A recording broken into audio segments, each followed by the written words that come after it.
Zambezi basin covers about 1.4 million square kilometers in southern Africa. It's home to more than 40 million people in that region. So you can imagine it's one of the largest river basins in southern Africa. I think it's the fourth largest. The basin is very important for ecosystems, but also agriculture and hydropower generation in the region. And it's important for ensuring food security and poverty reduction in those southern African countries. As it's shared by 8 riparian countries, it's very important to coordinate the use of the water resource and also land resources among those countries. And that's why the countries established the Zambezi River Basin Commission in 2004. This commission is responsible for ensuring that the resources are used in a sustainable manner. Because now the resources also face pressures from population growth, economic development, but also, of course, climate change is making this work.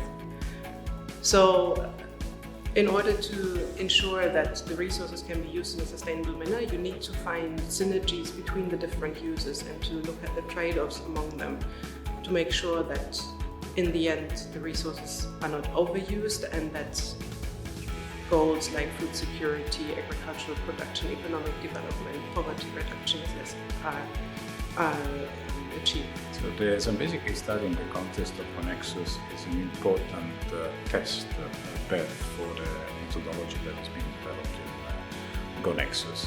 And particularly we are trying to set up a model toolbox that allows to understand in quantitative terms the interlinkages among different water sectors, different uses of water sectors, and so the so-called water, energy, food environment nexus. This model toolbox will help stakeholders to better understand the problems that are related to this nexus, and will hopefully allow them to identify possible solutions, possible ways to cope for conflicting uses, and eventually help co-designing these solutions in a participatory approach.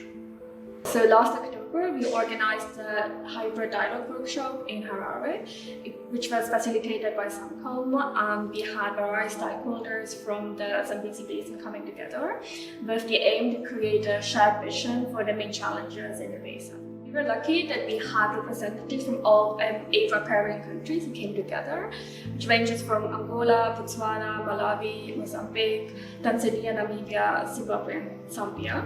And they were also representing various sectors such as water infrastructure companies, NGOs, funders, researchers, and public authorities. So the workshop was divided into 3 different discussion sessions where we came together in subgroups to discuss the important Nexus challenges. We also geolocated the challenges on a map. After that, we came together in a plenary session where we collectively discussed, ranked, and validated the most important of challenges. So as an outcome of the discussions, we pinpointed 3 main challenges that focus on the different actors and user sectors within the Zambezi Basin.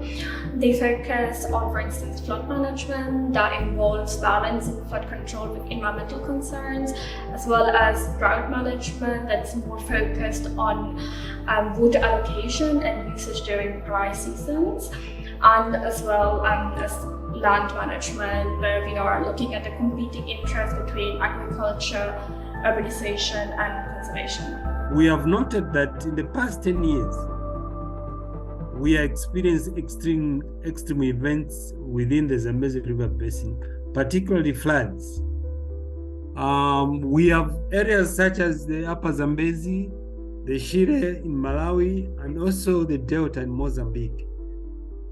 And these are the 3 areas that we are seeing that are mostly affected within the basin. We have seen quite a number of challenges that are within the basin that are coming as a result of flooding. One of the challenges is that food security is affected.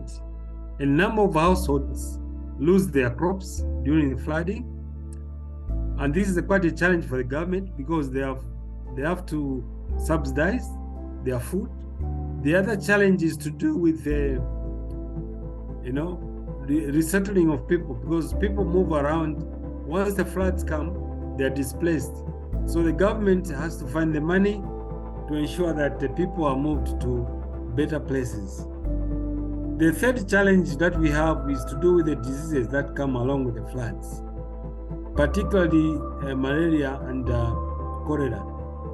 Because malaria, as you know, comes as a result of these flooded places because mosquitoes breed in there.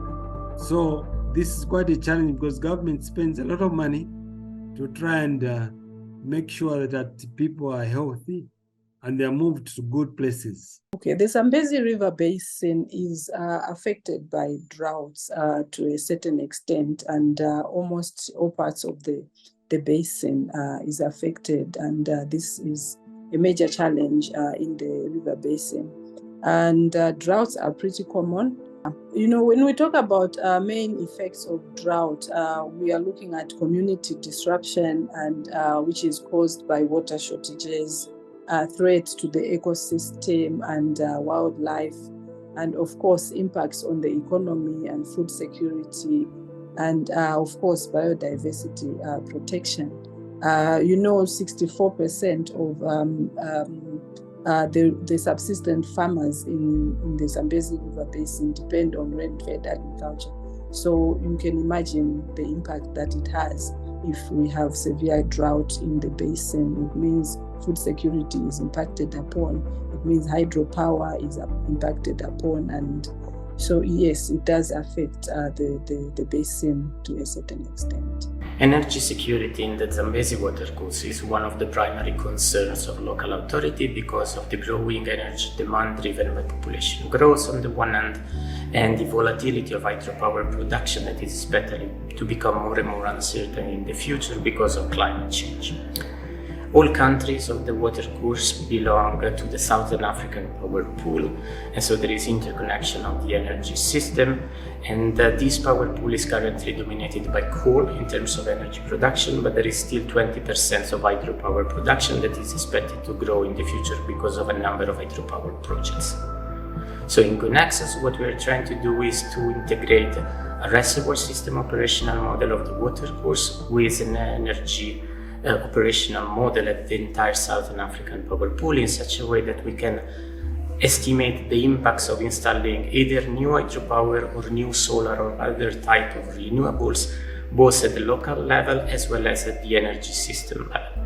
And this will enable us in terms of assessing different interventions, but also estimate the impacts of climate change on the entire energy security problem. Well, in the project, the various partners are developing some complementary computer models as part of our GoNEXUS model toolbox. With these, we're able to assess the various WEFI challenges in the basin and try to model the impacts of the solutions that are selected through the stakeholder process. For example, we have a system optimization model which helps planners with strategic planning on where to construct infrastructure and how to operate it. For example, operations of hydropower reservoirs and irrigation allocations. We also have a high-resolution hydrological modeling system which allows us to use these policies developed and optimized at a basin level and look at impacts at local level in order to assess a distributed assessment across the basin. Our keyword dialogues that are coming up soon, where the stakeholders will come together to create scenarios that look into the future. For that, they will consider different climate conditions, land use, socioeconomic impact, as well as policy directions. These scenarios should help us pinpoint solutions that will help us achieve a more sustainable future in the Zambezi Basin.